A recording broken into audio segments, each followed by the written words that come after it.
When is the expiration date on being a victim? While you all ponder that, please consider this. It's 1999. My father's abusing alcohol. He's abusing my mom. He's abusing me and my brothers. And we've been placed in foster care for abuse and neglect multiple times. At 14, I have no idea that I have already suffered over 4 adverse childhood experiences. Returning home at 15, I spent ample time in the street and joined a gang. Just months later, I began serving 2 years in juvenile detention.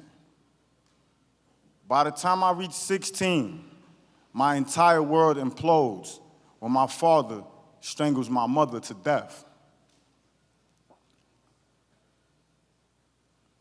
There are not words that I can use to fully describe who or what my mother was to me and my siblings. But may it suffice to say that she was the reason that I attached value to myself, despite being told by my father, my peers, and my school's curriculum that I was worthless. My mother, Rosalind Wilson, taught us that we could love the world and find happiness in it, even when the world did not love us back. My mother was a devoted Christian. So when she was killed, I completely lost faith in God.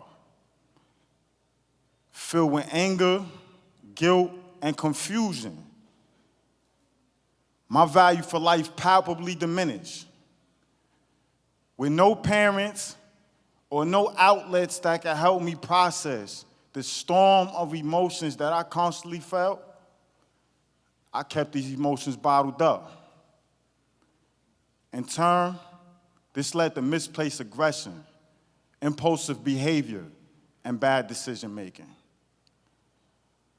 When I was 17, my father's sentencing judge told my father that me and my siblings will be forever scarred emotionally. I wouldn't gain the courage to face these emotional scars, though, until I myself sat in a cell for taking a life, thereby leaving my victim's family scarred similarly. It was after speaking to my 6-year-old daughter that I asked myself, how the hell did you let this happen?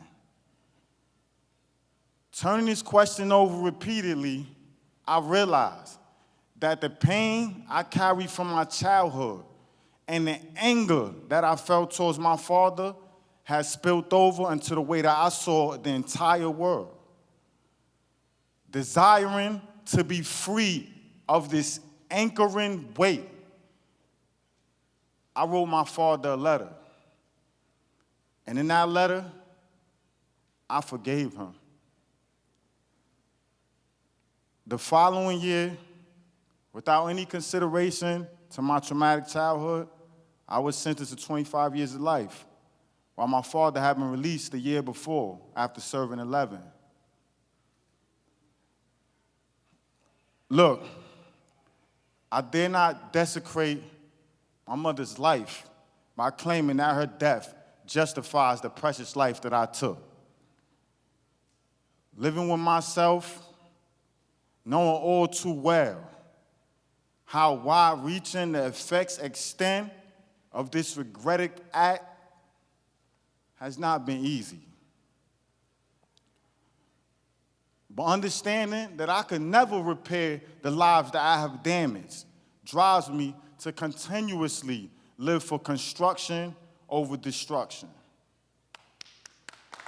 Thank you. To clearly define ACEs, there are 10 traumatic childhood experiences that have been linked to negative adulthood outcomes by a CDC study. The study revealed that 51% of people with 4 or more ACEs will have behavioral problems in school.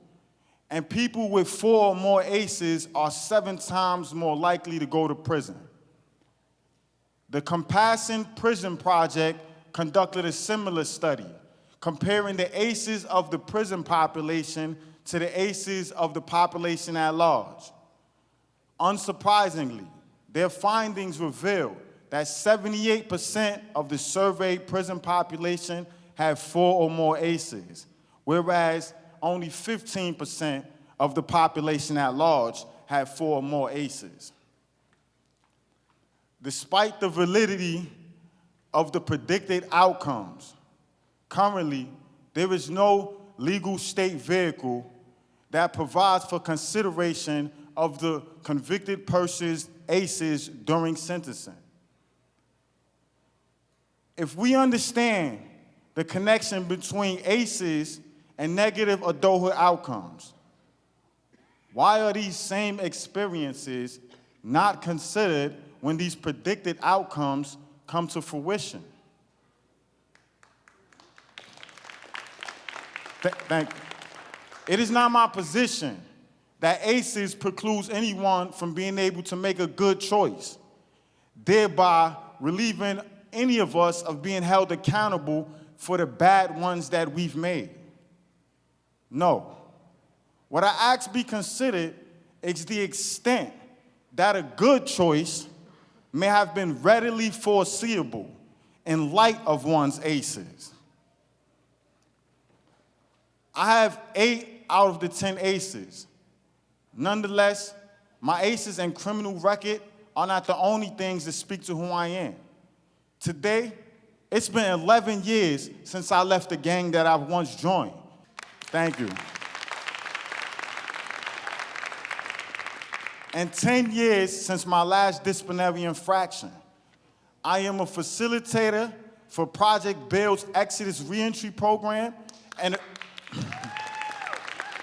thank you. And a peer coordinator for the PACE program, teaching HIV awareness. Through the RTA program, I co-directed a rendition of Keenan Scott's Broadway-performed Thoughts of a Colored Man play. Thank you. Additionally, I have acquired an associate's degree in liberal arts from Bard College. While I take pride in my growth, I pride myself most in thriving despite my traumatic childhoods. So to those of you who have ACEs, while these experiences deserve consideration, I want you to know that we can transcend them. I do not offer a one-size-fits-all approach for doing so. But for me, acknowledging my traumas by talking about them and desiring to no longer be consumed by hurt, anger, and hate were pivotal steps. According to Oprah Winfrey, who my mother loved probably like right after Jesus, ACEs are a game changer. If you don't fix the trauma, the hole in the soul where the wound started, you are working at the wrong thing. Thank you. I keep the drama far away.